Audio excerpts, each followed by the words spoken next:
All right. Hello, everybody. Really excited. As you know, I'm Dr. Uchenna Umeh. I'm the chair of the ASRA Pain Medicine Diversity SIG. I'm really excited today to have joining me Dr. Nabil Elkassabany, who is a professor in the Department of Anesthesiology at UVA, University of Virginia. He serves as the vice chair of clinical affairs. Um, we are going to be discussing mentorship today. On a personal note, Dr. El-Kasabani has been one of my mentors. I'm going to tell a little bit of story of how I met him before I let him introduce himself.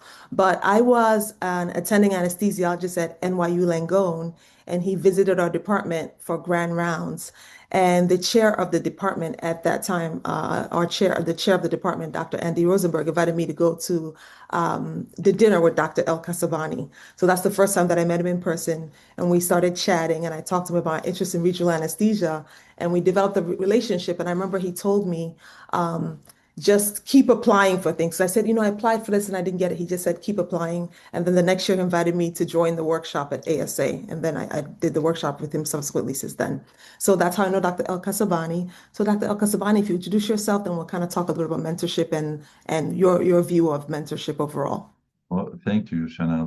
This is very kind introduction. I really appreciate that. You almost you're making me blush right now.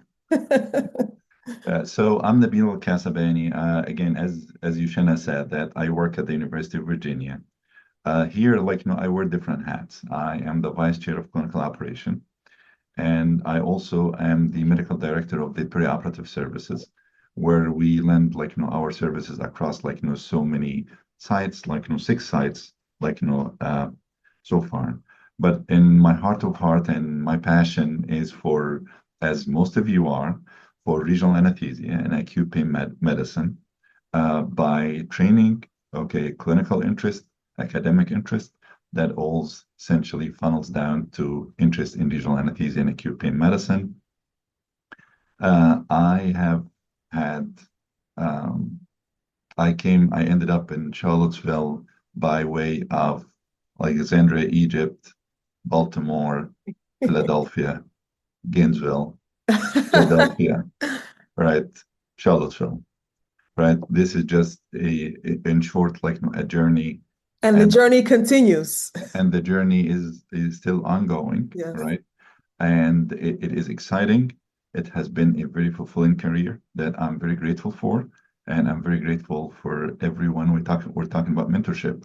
I'm very grateful for every one of the people I met, both my mentors and my mentees. I have learned, from each one of them, something, and definitely that have contributed to who I am and just made me the way I am right now. Okay, excellent. So we'll jump right into the first question, which is how has mentorship influenced your career trajectory in regional anesthesia and pain medicine? So this is a very important question, because you need, okay, somebody to open doors for you. Mhm. Right? So coming out fresh of fellowship training, I went back to the University of Pennsylvania. And at that point in time, there was pretty much no regional program, at University of Pennsylvania, being UPenn and have that very elite name.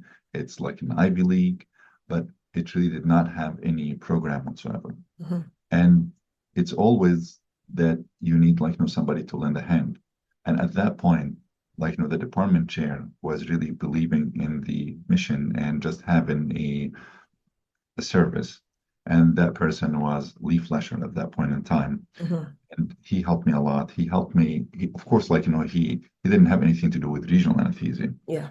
And we're gonna talk about that a little bit, but this is also just how different people would contribute to your leadership style, or to form who you are, even if they don't practice the same discipline that you're practicing. Mhm.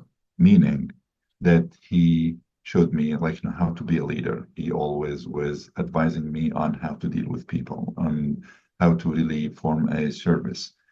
All these aspects of the administrative and the leadership, I owe it to him in the beginning. Also, one of my mentors at that point in time, okay, believe it or not, was actually um, the chair of orthopedic surgery, Hmm. right? He was just like, coming straight out of Duke, and Duke, like, was a very elite regional program. And Hmm. he came, he was very enthusiastic, and he helped me a lot form, like, as service. And this man, like, his name was Scott Levin. These two people, like, helped me, like, after my fellowship. But even take that back, like, a couple of steps back, I will have to owe a debt of gratitude to everybody who taught me. And I will tell you, even my interest in regional anesthesia and acute pain medicine came through Dr. Andre Bozart. And it happened that I developed that interest, like, when my first job was at the VA in Philadelphia, Yeah. and I wanted to improve myself. Right, I was very passionate at that point in time when I first joined. I was very passionate about cardiac anesthesia, right? But when I went to the VA, I really saw how valuable regional anesthesia can be, especially to our aging veteran population. And this was a time that pretty much everybody was self-taught. And I happened to go to one of the workshop. I met Dr. Bozart, like, started talking to him. And really, he opened, like, a lot of doors for me when he said, like, to do this, you really have to do, like, formal training. He opened the doors for me to go to the University of Florida. Between him and Dr. Kaiser Enneking, who was the chair at that point at the University of Florida, they opened their institution for me. The entire group embraced me. I went down there, I trained, and then I came back to University of Pennsylvania afterwards. And to them also, like, I owe, like, a lot of that and gratitude. So can you share an example of one mentor who had a significant impact on your professional development? And maybe I there's more than one. Yeah, it's actually a lot more than one, and Yeah. it's going to be unfair to solicit one. But I can just, like, there is the journey has, like, multiple stops. Yeah. I cannot prioritize, like, one stop, like, no more than the other. Yeah. I mentioned, like, Andre, and by the way, congrats to Dr. Bozart for being the Gaston Labat, like, awardee for this year, Yes. right? Yes. Yeah. I mentioned, like, Kaiser Enneking. I mentioned Lee Flasher. I mentioned Scott Levin. Yeah. And then when I was an early career faculty, like everyone, you want the exposure. You want to be on a podium. You want to be teaching in a workshop, in Yes. a national Yeah. platform. And essentially just a situation very similar to what Uchenna did, like, described in the beginning of the interview. That person, like, instead of me, it was Vincent Chan, right? I just, again, talking to him, he's one of the people who opened doors for me. Hmm. He embraced me. He took me in and just afforded me the privilege of, like, sitting or moderating a panel Hmm. in the ASA. That was, like, the first time that I had that opportunity. And it's always like, one thing lead to the other. And your mentor doesn't have always to be somebody who is more senior than you or somebody who is much older than you are. Because it happened, I remember that as if it was yesterday. That was in 2013. And in the audience happened to be sitting, like, a guy, his name was Edward Mariano, right? Hmm. And Edward Mariano just, like, came to me, like, after the panel. And at that point, he was going to be running the ASRA meeting in Yeah. the spring, right? And he told me, why you're not joining the ASRA as a faculty? So I would love to, right? And that was, like, my beginning, how I started to be an associate faculty first with the ASRA Pain Medicine, just for a couple of years. And then I got, like, to be faculty and a presence, like, in the spring meeting, like, afterwards. And this is also was part of the beginnings of my journey with ASRA. That relationship ended up being a relationship of mentorship, friendship, sometimes, like, sponsorship. And it is just, it's always um, what the people that you meet and the attitude that you meet people with, and that always open doors for you.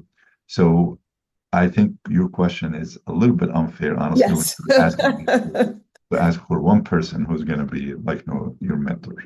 Okay, fair enough. I actually know Dr. Mariano. He's also one of my mentors, so I agree about the things that you said about him. So what qualities do you believe are needed or necessary in effective mentors? uh, they need to lead by example. Hmm. They need to have the time. This is something that they want to do, Yeah. right? This is not like, a something that you take on as part of a job. Nobody's going to ask you as an assistant professor, an associate professor. I have not seen it as much letters I have written. Like, it is not a requirement, but it Yeah. looks like very good in your letters. Yeah. You have like, a group of mentees, especially like, who they are right now and what they do. And just when you look back and you're very proud, I am very, very, very proud of Dr. Omeh, like, that now that she is a formidable, like, star in the skies of the regional anesthesia and the acute pain medicine, right? Not quite And up like, there yet, but yeah, and so many people like, like Uchenna, really that now that you have a sense of pride and a sense of meaning, right, of like the journey that you have taken on, like, from the beginning to the point in time that you're in. So, and you really have to be an active listener. I hmm think when you're talking about qualities, you hmm have to listen because I can start to tell you a lot of things of how I do things, right? But this may not be a good fit for you. hmm I don't have your similar experiences, hmm right? Um, and now the day has only 24 hours, right? And as a mentor, when you go to a mentor, and I know that everybody, like, they have a life like outside their professional career, right? But as a mentor, also that sometimes that you lend a hand of advice and you give advice to your mentees as much as you can, right? Sometimes it's not reflective of your own experience, but almost thinking through like the different problems. So if Yushina came to me and said, like, my kids are this and this, and I have like not that much time, like, maybe this is not like the period of time, like, this is not the year that you start like applying for this grant or you write like the 5, 10 articles. Like, maybe just you stay involved, but almost just at an arm's length. You just keep like a finger on the pulse, right? Yes. But you don't become completely detached, right? But you also that you have to balance as a mentor, you have to balance how much you feed your mentee based on like how much they are willing to accept. Yes. So I think an active listener and somebody who have an understanding of like what you can offer to your mentees. Okay. Now, how has your approach to mentorship evolved over the course of your career? Yeah, I think that a great question, and I can tell you probably now like that you can tell like I'm getting old, right? But just like really the early on I felt like just um my ceiling for expectation was very high, like from my mentee, right? And I used to take it really to heart. Like, for example, if I'm meeting with Yushena and we talked about something and I asked her to do it, and for whatever reason, like, she was not able, like, to carry through.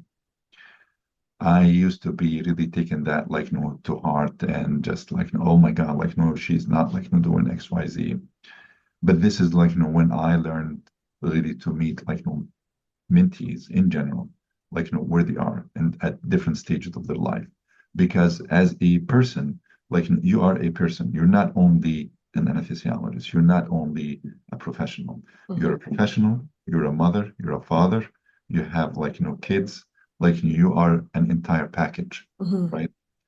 So I learned over the year to be um, the famous saying, like hard on the process, but not hard on the people Yes. and to meet people like where they are at different stages of their life. I feel like as I grow like more and more um, into that career, I feel this is probably one of the things that has evolved like over time. Okay. Now, what challenges do you think trainees face when finding meaningful mentorship, and how can we address these barriers for them? I think time, Yushina, like the day has only 24 hours Yeah. and everybody is stressed out and the production pressure. Yes. So as much as like I love talking about mentorship and you're just taking some of your time and just to write about it, to have an interview about it, right? Yes, okay, this is great. But also think about like, that you spent like, a finite amount of time and you have on your list to do things, you probably it's just as long as just as long as very much, right? Yeah. So um, you have to be very intentional, right? Yes. As a mentor, right? And to really do this. And also as a mentor, just to be fair to your mentee, if you feel that at some point that your plate is full and you're not going to be able to offer advice in a good way to that mentee, it may be in their best interest to really to direct them to introduce him to Someone else. Yeah. someone else who can function also as a mentee, but maybe just have a little bit more bandwidth than you are. Yeah. Um, and the other thing that for mentors, I feel this is almost other than the personal gratification, right? From the sense of pride, when I see, for example, Uchenna or some other people like Uchenna on a podium, just you have that sense of pride, that even you're a very, very small part of this, right? There is really no incentive or reward, for uh, for being a mentor. And this is where the roles of societies like ASRA would come to play, Yes. right? When essentially recognize these mentors, recognize the payers, recognize both the mentors and the mentees, right? In just whatever it's a token of appreciation. It's something like exactly what is happening right now. When this comes on, I mean, it's just it gives some sense of pride and some sense of meaning to what you've been doing, right? I'm not saying that this is why people would choose to be a mentors, but that recognition and really when you see people that you um, were involved with, really they are going up and up and up in the ranks. Yeah. I think one of the challenges I have now is that, people will see you speak or see you somewhere and then they'll reach out to you on LinkedIn or that like there's too many people asking to be to be your mentees or for you to give them guidance. And like you said, there's only 24 hours in a day and you still have your children who you have to help with Spanish homework after school. And you don't want to like let yourself be spread a little bit too thin because you don't have enough to offer. So how do you deal with that? Because I'm sure a lot of people are always reaching out to you and asking, and again, you can't help everybody. So how do you select or how do you kind of deal with that?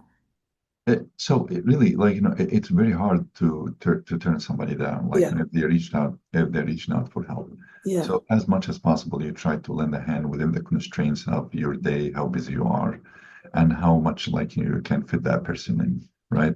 And it's variable degrees of separation. Somebody that you work with and closely, in your own institution, and you see them frequently, definitely that you're gonna have much better chance of communicating with them Yes. versus somebody that you connect with as a remote way, or somebody that you connect with them at a certain cadence. Yeah. This frequency is gonna be less. But as much as possible, try to fit it in, right? I don't think there is a special, prescription or a recipe for how frequent, you meet with them or how can you do it.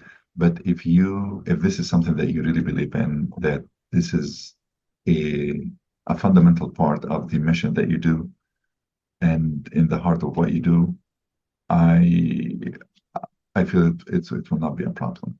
And it's actually incumbent on um, the mentors. I will tell you, I don't know, Yushana, if you remember this. Whenever I meet anybody and try to help them in any way, the one thing I will tell them, the one thing I want you to do, right? That 10 years from now, somebody's gonna come to you, knock on your door. Okay, just I want you to remember, that moment that when somebody else lend a hand for you and just open some doors for you. And the mantra that we always like to say that we always pay it forward, Oh, yes, exactly. right? Yeah. So what you do that you're hoping that that you were gonna do to someone else. Yes. Because that when you go through a door, just leave the door open for somebody else to come behind you. Yes, yes. And I think one thing I have started to do is maybe, like you suggested, recommending the ASRA Pain Medicine Mentorship Program. And I think ASA also started their mentorship program. Sometimes, I don't have the time now, but I encourage you to put your name down as a mentee for these, and then they'll pair you with somebody who you can then develop a relationship with. So that's one thing that I've started doing. But how do you personally balance it? You're one of the busiest people that I know. So how are you balancing your clinical work, academic work, and your administrative work, plus the mentorship? Any word of advice for us that are kind of coming up and starting to mentor more and more people now? It's the secret sauce. It's a secret recipe. Is there a recipe? It's honestly that you when you're passionate about something, Yushana, like you're gonna find time for it. Yes, And organization is key to everything. time management. If something that you're passionate about, like you're gonna find time for it. There is a famous saying that if you want to get something done, give it to the busiest guy because he or she, like and when I say guy, but like he or she is Yes. probably the ones who is passionate about a cause. They are the ones who are gonna just find time and find a space to Mm-hmm. get things done. Okay. So what advice would you offer to our early career physicians when they're looking for mentors in our specialty? I would say be intentional about seeking that advice. I would tell them, like, mentorship relationship is a two-way street. Um, it does not help at all, like, when you meet with someone and then after that, you almost like, ghost them. All Mhm. right. I think there is gonna be always like, make it a closed feedback loop that gives people like, the gratification and that satisfaction. Again, like we said in the beginning, there is no this is I don't want to use the word thankless, all right, because I think there's a negative connotation to thankless, right? Yeah. but Yeah. but there is really no um, reward system Yeah. except for the personal gratification of just seeing people evolve around you. And succeed. Yeah. Exactly. Yeah. So just your mentor is putting effort, they are trying to find time for you. You also like find time as a mentee, okay, to invest back and try to execute. And if you have barriers, right, do not just shrug them off. Just go back to that person and tell them like, I tried to do XYZ, but like then this happened. So now I know that you took like my advice to heart, right? And Mhm. also be honest about like what you can and you cannot take on, Yeah. because yes, okay, that we try to meet everybody like where they are based on the different stages of their life, but nobody knows you better than you, Okay. right? I don't know like what kind of relationships that you have like within your family, what's the constraints, how is your 24 hours like look like. Yes. But my advice is to always like stay engaged. Like even though like the level of engagement may be different. Okay, Yes. it's gonna wax and wane. There's Yes. gonna be time like when you are maybe a new mother, right, or a new father, right? Mhm. That's not only like man or woman. Yeah. That this is a time that you just let go a little bit, but I would not let go completely, right? Yes. I would say like a finger on the pulse, just an arm's length, but stay engaged, right? And as time goes by and you feel that you can take on more, just your engagement is going to be come at a different degree, maybe at a more intense. So this is going to be the variability that only you will know, like, know what to take on. And you have to be very honest with yourself, like, that level of engagement. Okay. Excellent. All right. As we wrap it up, this is my final question. So, as our specialty better cultivates a culture of mentorship and sponsorship, how do you, how can individuals from underrepresented backgrounds take advantage of these opportunities as well? So great questions. And I love the fact that we're still talking about diversity, although like, it's almost in this day and age, it's become like, a curse word right now, Mhm. right? Yeah. But I would love that. Like, we are stronger when we are more inclusive. Okay. Mhm. That is no matter like, what the climate is, no matter what the political climate is, this is a fact. Okay. This is going to stay. This is not going to go anywhere. Mhm. And a lot of people, if you happen to be, you're looking at me, you probably know me by now. You can tell that I'm having an accent. Okay, I'm brown, right? I was born and raised in Egypt.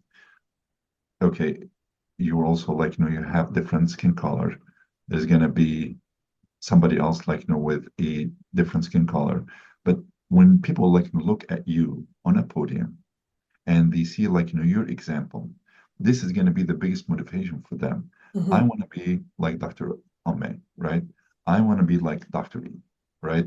They're going to come and say hi to you. They're going to come and shake your hand, Yeah. right? So that element is critical. And this is when you design programs, you're going to be in a situation that you're putting a program together, right? That you are trying to put a, let's say, a meeting, a workshop, or whatever. Like, the more, like, role models and the more example that you put, and you never know, like, who's going to walk through the door and just see, like, that person and then gravitate through them.